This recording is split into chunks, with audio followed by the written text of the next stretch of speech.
Hey everyone, Pastor Phil here on our Encourage, Equip, and Inspire podcast.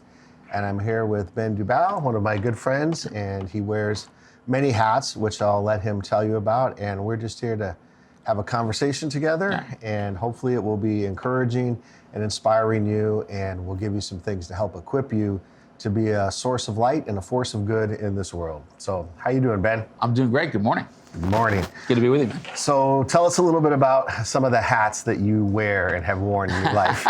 So a lot of different hats, a lot of different pathways that have come together, but currently I'm a full-time executive director at Forge City Works. We're a nonprofit in Hartford, Connecticut, which I'll tell you a little bit more about. And then I'm also a pastor, part-time, very part-time at a small church here in Hartford called Riverfront Family Church. Okay, great. Great. So where are we sitting today? What is this building? So we are in the Culinary Training Center at Forge City Works. So at Forge City Works, we believe in the power of food to transform lives. And we do that in two primary ways. We have a culinary job training program for young people who face barriers to employment. And through an 18-month engagement, we teach the hard skills. So like all the cooking stuff, right? How to saute and knife skills and safety and sanitation and use a fry lighter and all that kind of stuff, but also kind of life skills. So financial literacy and goal setting and time management, as well as kind of emotional regulation skills. So using cognitive behavioral tools and interventions and other things. So those three things form our program to help folks get past those barriers to employment, to find a job that leads to a better job, that leads to a career path job. Great. That's awesome. Yeah, go ahead. And in order to do that, we run 4 different businesses that help drive that. So we have a full-service restaurant, Fire by Forge, right here in the Frog Hollow neighborhood of Hartford. We have a full-service catering operation, a scratch bake shop, and a neighborhood grocery store, which also touches on our other part of our mission, which is providing affordable food access to people in our neighborhood. That's great. That's great. Thanks. And I definitely wanted to highlight and promote that. So at the end of this video, we're going to give people opportunities in the comments section, maybe on an end screen of how they can get involved with this really good work in Hartford. It's something that appeals to us all because I think, we all love food. We all know the importance of food and the importance of having access to food, and being able to cook and prepare food is, a skill that's been around since the beginning of time, right? So it's funny, as I listen to you, I remember that in college, I worked in the kitchen at my school. Okay. And I learned, not everything, but I learned how to chop vegetables. I didn't know there were certain ways to chop vegetables. I'm a big believer that every person should spend at least some time working in the hospitality industry. And then the life mentoring, as you would call it, was the lady that ran the kitchen was an old Italian lady from Brooklyn, New York. So I got a lot of life lessons and mentoring while I worked there in the kitchen. And those experiences we don't think about at the time when we're young, but they're really valuable in having that mentorship and that training. So I know you focus on that here as well, not just, like you said, the hard skills and learning how to navigate all of the things that come with working a job and dealing with a boss and dealing with employees, but you also provide some mentoring and coaching for the students. And honestly, that's the core of it, right? That's the part that I think is the most transformational. I mean, almost anybody can learn knife skills. Almost anybody can learn the cooking skills. What we find is all of that is the context in which relationships are built, right? And that the real healing and transformation that takes place happens through those relationships, whether it's through a case manager, a culinary trainer, a chef. And we also have a peer mentoring program that we organize around. And I mean, you know this from ministry, and I tell people all the time, Forge City Works, we're expressly kind of a secular organization, and I feel like this is the best gospel work I've ever done. Right. And it really is, at its core, about relationships and about connection and about helping people heal from trauma and wounds, and that's a lot of the barriers that people face. Right. So it's not just the barriers of, maybe not having the resume skills or having experience that might disqualify you, but even just emotional maturity and just being able to heal from the past is a huge barrier. Oh yeah, the biggest barriers we see. I mean, there are some like structural barriers. Often housing is one, childcare, transportation. Most of the folks we work with have also been justice involved. And so they may have a conviction on their record, or they may be on parole, they may have, those kind of things which don't look great on a resume, and that can be an issue. But honestly, most of it is the more emotional trauma issues, the growing up in intergenerational kind of poverty and what that means and what that looks like. And so those are really the barriers that are much more profound and more difficult to address. As complicated as housing policy is, the truth is that's a solvable one for most people. Right. Same with childcare, same with transportation, and same with lack of skills. Right? We can teach those things. But the interpersonal, the deep, like me work is what we like to call it here, is the stuff that really matters. So it sounds like one of the things you're doing here is also building a healthy community around that person, or encouraging a healthy community around that person. So, and that's not always easy. You know, both you and I have worked in churches a long time. We've worked in youth groups. We've been in different scenarios. Here at Forge City Works, you know, with the people that are a part of this program, how do you build a healthy community with those people? It's a challenge, but it's also really important, right? And people need to have that sense of belonging, right? Connection. So one of the cool things we started here is we do a family meal twice a day.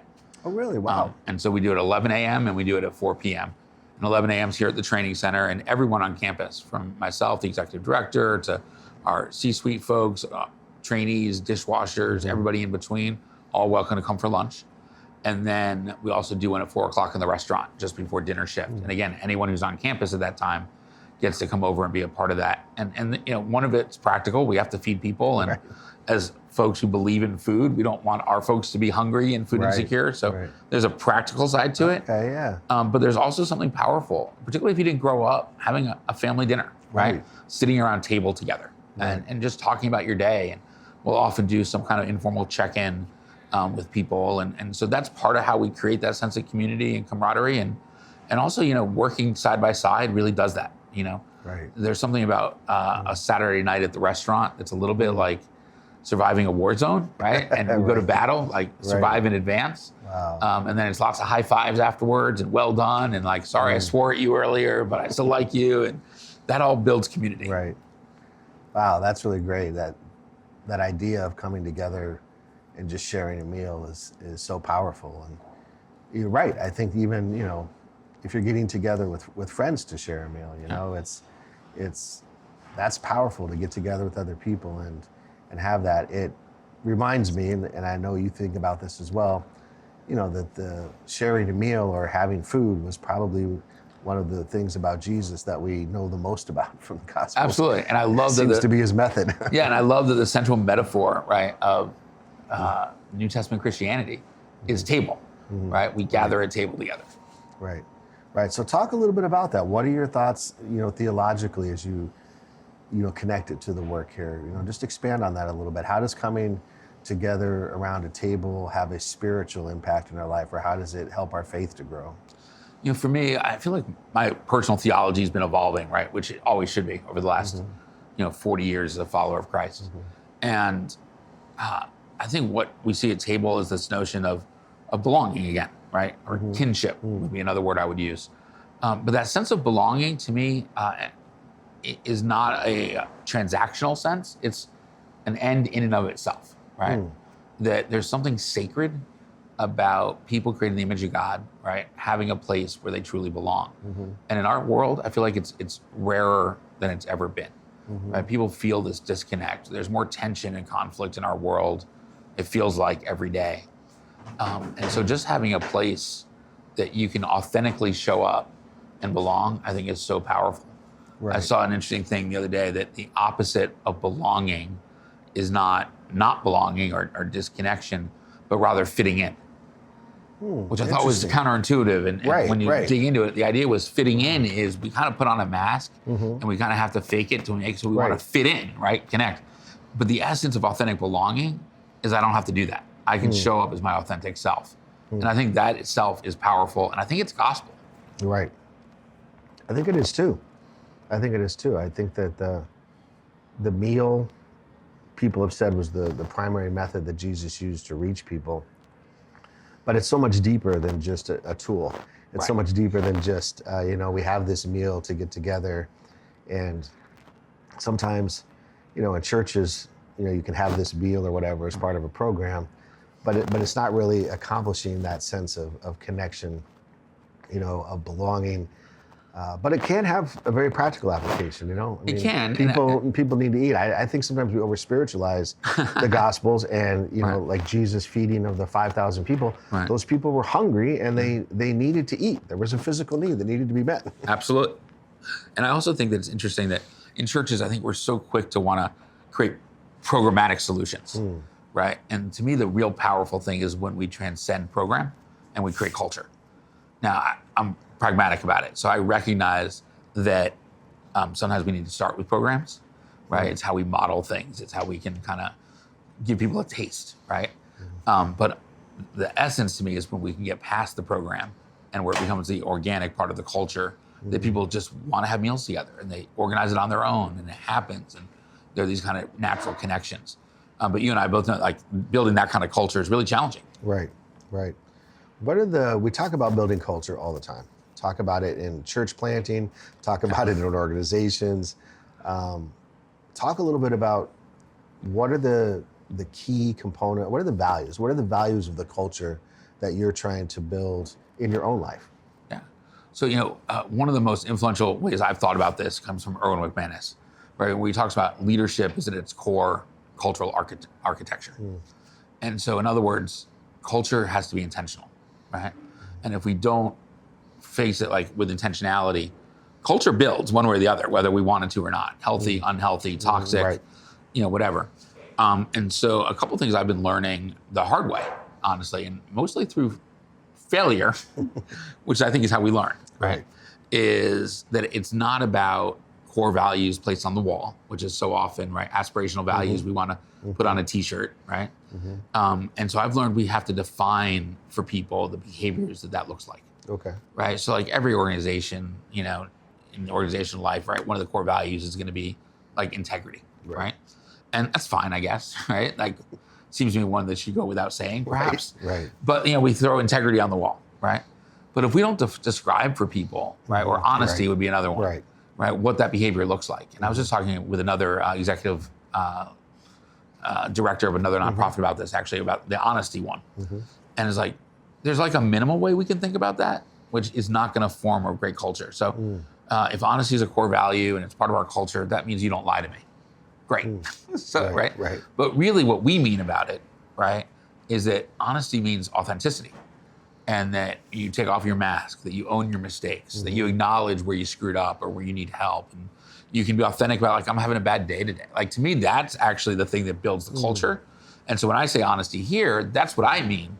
But if I don't communicate that and paint the picture, right, for my staff, my community, my organization, then it's a fairly meaningless word, because we all bring our own context, right, and our own kind of framing to it.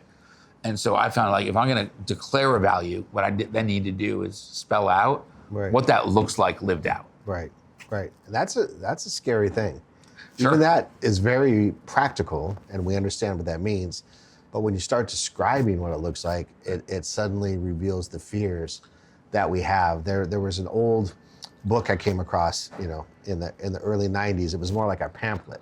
And the title of it, Why Am I Afraid to Tell You Who I Am? Oh, psychological book. I love that. And the book was simple. Why am I afraid to tell you who I am? And the answer is because it's all that I have and you might not like me. That's powerful there. That's powerful. So we're afraid to tell people who we are. We're afraid to take off that mask because we know once we do, there's nothing else. There's nothing more. This is it. And if you don't like me, if you don't accept me, if I'm going to live that value out, I'm going to come to work for you and I'm going to say, I'm having a bad day and I feel this way and that way. And I've got all kinds of, you know, messy behavior. You might not like it. You might not like it. And I might take it as rejection. So it's a fearful thing, you know, for us to navigate those. So how do you for yourself navigate, you know, those natural fears and reservations that you might have in order for you to kind of model that authenticity for the others? So that's the key there. It's the modeling it, right? So I've learned that as a leader. So, you know, I come with a pastoral heart and training, right? So I'm always ready to listen and non-judgmental presence and like all that kind of stuff. But you know what I've learned? That's not enough, right? And so as a leader, I also always kind of held this idea that you have to be strong. You always have to have the answer, you know, that you have to lead well, right? Whatever that looks like in our head. I've actually learned the most powerful thing I can do as a leader is say, my bad, right? Or I don't know. Right. Or I screwed that one up, right? Or I'm having a terrible day. Right. And so vulnerability tends to invite vulnerability. Right. Authenticity invites authenticity. So, leaders, we don't just name the values, we set the tone for what the real values are. And there's always, right, discrepancy between what we've said and what is being lived out. Yeah. And I think if you want to see what the values being lived out are, you look at the leader. Right. And that's hard. I don't like that as a leader because that puts a lot of it on us. But there's some truth to that, right? So if I'm not being authentic and vulnerable, it doesn't matter how many times I put it on a wall or send out a memo or send out some kind of encouraging meme or whatever.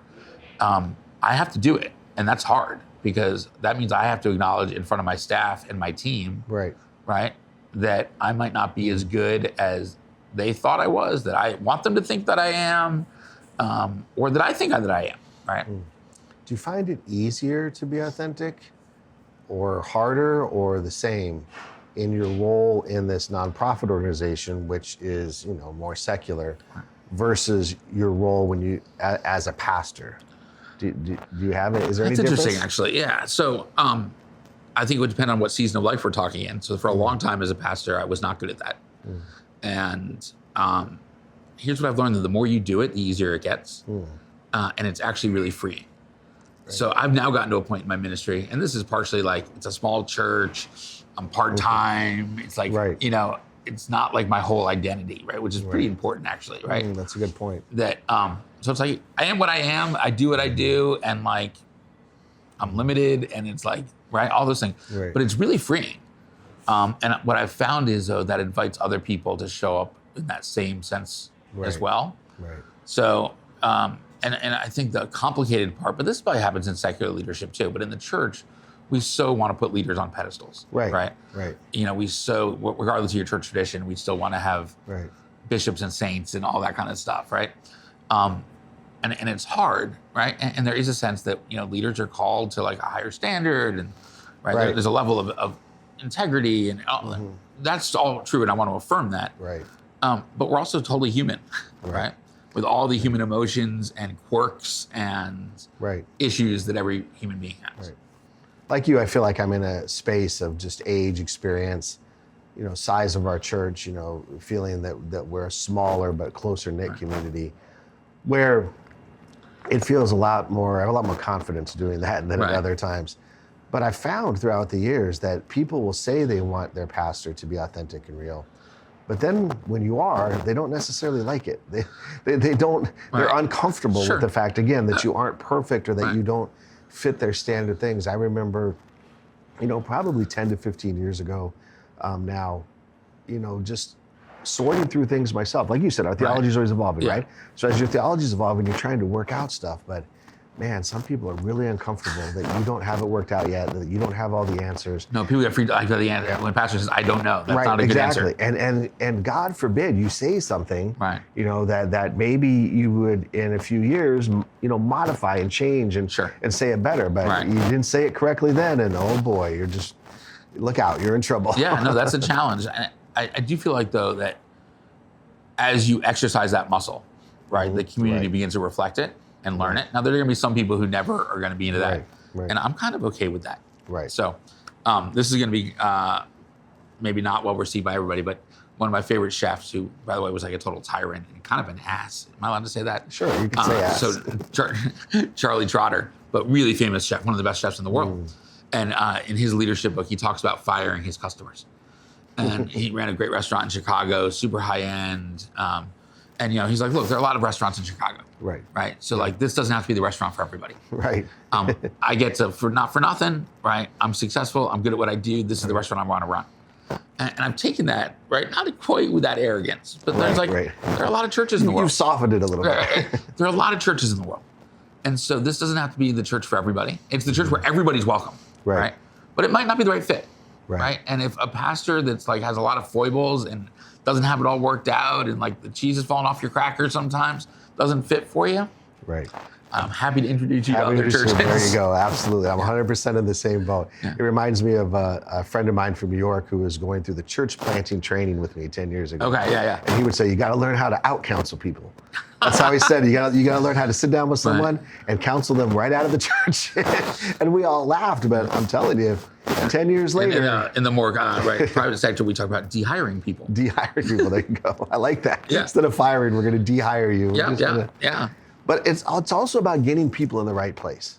It's also about getting people to the right, where you can see that this is not quite working. This is not quite the best fit for you. Even within the church, I remember people would be so excited to volunteer and do a certain ministry and had all the desire and motivation in the world, but it just wasn't the right fit. And I'm sure you see the same thing. I'm sure there's people who have an idea of something, that they really, really want to do, but it just doesn't fit them as well as something else might. Yeah, we see that all the time, right? And I think part of our job as pastors, and I'll use that as the most broad, because I consider kind of what I do at Ford City pastoring. Okay. Right, is shepherding, right? Right. And so it's how do we help people discover who they are as full human beings? How do we help shepherd them towards fullness? Which is the core of my why, right? Right. Like that's how I think about my work at Ford City. That's how I think of my work in the church. That's how I think about my work when I'm in the restaurant. Is that it's all about helping people kind of become fully who God intended them to be, whether they want to use that language or not. Right. Right. And so I think that's really critical for us. And, in the church world, we see that all the time. Right. And also there's some churches that that set of gift or it just doesn't fit. Right.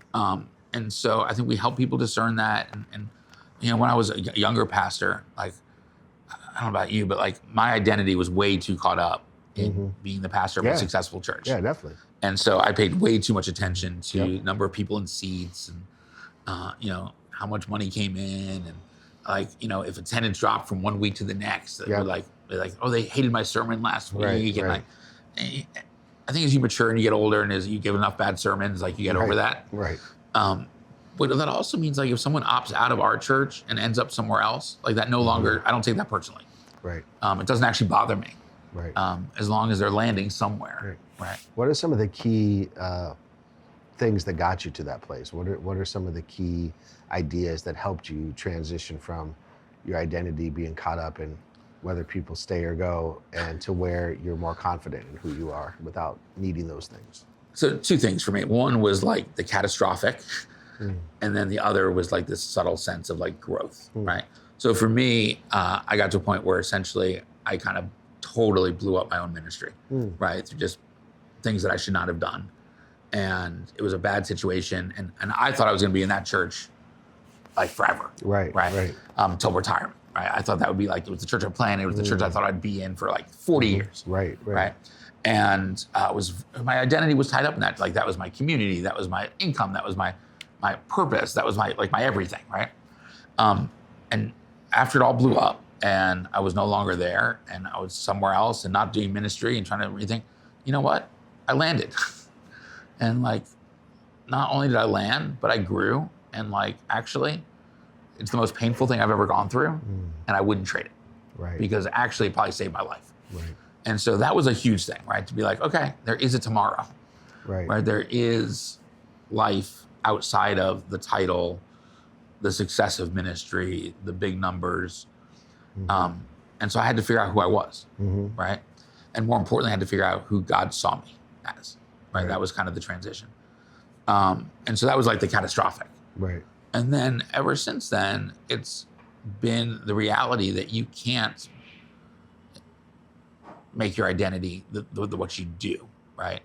Right. And so for me, a lot of it was I finally, finished my master's degree and I focused in chaplaincy and CPE work. So clinical pastoral education was really focused on chaplaincy. And I was, I finished this during COVID. So was that almost 10 years ago? No, 5 years, 6 ago. 6 years ago. COVID is this weird time zone. And I remember sitting around a group, we were processing and going around sharing our two feelings, right? Which is something I do now with everybody. I was I can't do that. I literally couldn't do it. Because, I wasn't in touch with my feelings. I didn't trust my feelings because my identity was always external and this and that and all those other things. And so just learning to understand who I was, right? How God saw me, my own feelings, my own, was really transformative. Where it allowed me to be like, oh, there's a Ben that's not executive director, that's not pastor, that's not chef, that's not, there's just Ben. And that's actually okay. And that God loves Ben. Right. And that was like really, I know that sounds really simple, No, but it was it's totally simple transformative. but powerful. And I think that's, one of the whole purpose of these podcasts I'm doing is because I believe that the most profound and life-changing things are simple. Yeah. That the teachings of Jesus, the central truths of the gospel, the things that even outside of religion that we know, deep in our hearts, that those are the most powerful and the most transforming. I remember you reminded me that I saw on Facebook just last night, someone posted this quote, how many titles do you need to be who you're supposed to be? Right. And I hear you when you say those different hats that you wear. So one of my goals is always to be, as practical as possible, because if we really want to encourage and inspire people, we also need to equip them. And I know you do that with the training program, where you're training people for food service, and it's very practical, and you have specific skills that you give them. But taking that same kind of approach to what you just said, what would you say are the practical ways that someone can begin to gain that confidence in their own identity so that they're free from wearing the mask all the time and trying to please everybody else? So the first step is the hardest step. You got to take the risk, and you got to show up authentic somewhere. Not everywhere. Okay. Not everywhere. Okay. Right. Somewhere with someone. Mm-hmm. Right. You got to take off your mask, and because here's the truth: other people don't care nearly as much as we think they do. Right. Right. We're not as central to everyone else's story as we think we are. And so part of it is just like okay, I survived that.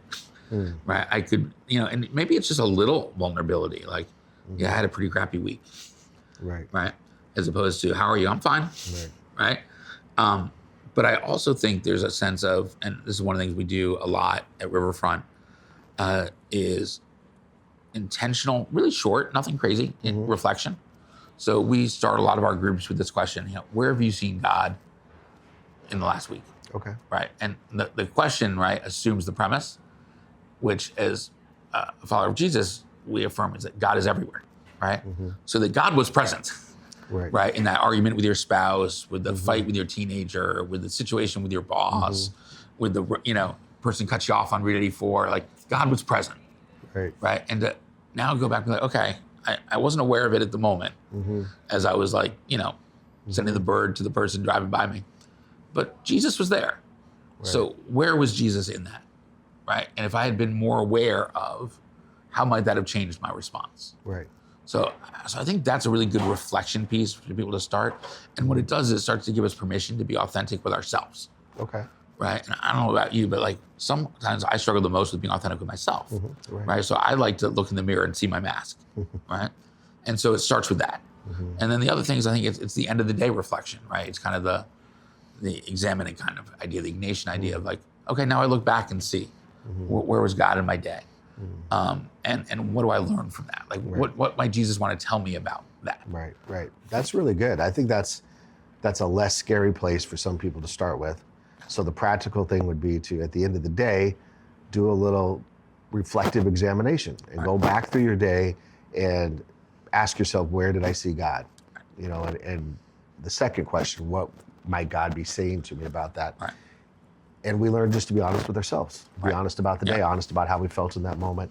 And doing that in prayer by ourselves, with God is less scary than sitting next to someone like this and having all of And of the other that question I love to to push people on when they get there is, and maybe to journal this is, and what is it that Jesus would say to you about that situation? Right. Because the truth is, we're actually much harsher on ourselves than Jesus is. Absolutely. Right. So we beat ourselves up. Absolutely. And actually, as far as I can tell, when I read the Gospels in my own personal life with Jesus, he never beats up. Right. And so it doesn't mean I was perfect that day. It doesn't mean he's gonna give me trophies every time. Right. But I'm always going to hear a voice of compassion, and I'm always going to hear a voice of grace, Right. and I'm always going to hear a voice of affirmation in that. Right. And that's not the voice that I'm telling myself all the time. Right. And it's often not the voice of the gremlin sitting on my shoulder, right? Right. And so if we can replace the gremlin, with a divine voice, Right. right, it begins to change things. I think that's what Jesus came to set us free from, was condemnation. Yeah. I mean, you look at the scriptures, and Paul says there's no condemnation for those who are in Christ Jesus. None. And, not a little, not some, none. not. And the verse right after John 3:16, the famous verse, said, for God did not send his son into the world to condemn the world. So did not come to condemn, but to save. And Jesus says, to the woman, who was about to be stoned by all of the angry men, who are they that condemn you? Right. Neither do I. Yeah. Neither do I. And if Jesus is the only one that would have the authority, or God is the only one that would have the authority to do that, and they choose not to do that, yes, then we, one, should not condemn other people, but I think there's an intimate connection between how we treat ourselves and how we treat others. So therefore, we can't condemn ourselves. Right. That voice needs to be, we need to be set free from. Yeah. Which isn't to mean that we shouldn't be discerning, right? That shouldn't acknowledge my own brokenness and woundedness and how that plays out in real life. But I should do so with grace and compassion. Right. And that kind of ties back into the work that you're doing here, because, if someone has had a really difficult situation that they've been in, be it a legal problem or just a horrible family situation, or, like you said, dealing with crippling poverty, there's a condemnation that society puts on people. From those situations, and that we shouldn't do, that we shouldn't condemn that person, but that I'm sure you often feel that way because you hear it so many times that you're worthless because of X, Y, and Z in your past. And we've learned the importance of flipping the question, right? So often people want to ask the question when something happens, an incident happens, right? What's wrong with you? Right? And we've learned to flip it to, what happened to you? Right, so what happens somewhere in your life that leads us to this moment? Right. That your reaction to, chef pushing you hard on the line is to totally freak out and what happened? That's beautiful. What happened? And then how do we unpack that?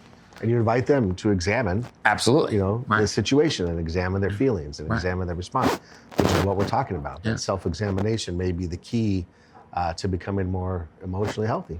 Absolutely. And so often what you discover is when you dig, you're like, what happened is, like, for years and years, right, people told me, I'll never be successful. I'll never be anything different than what I am.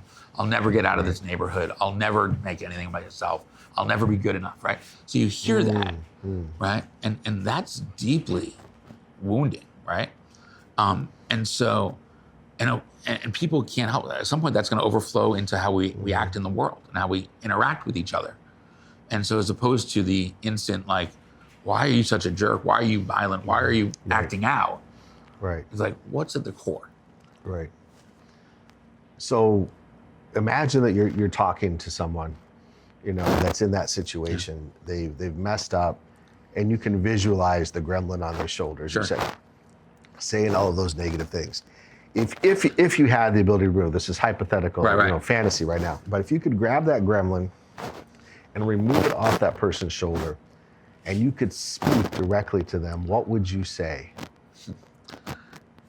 So, and I would say, what is it that God wants to say to you right now, right? Or, what is it that find whoever is the positive person? Is it your grandfather? Is it your grandmother? Who in your life is the voice you need to be listening to right now? Okay.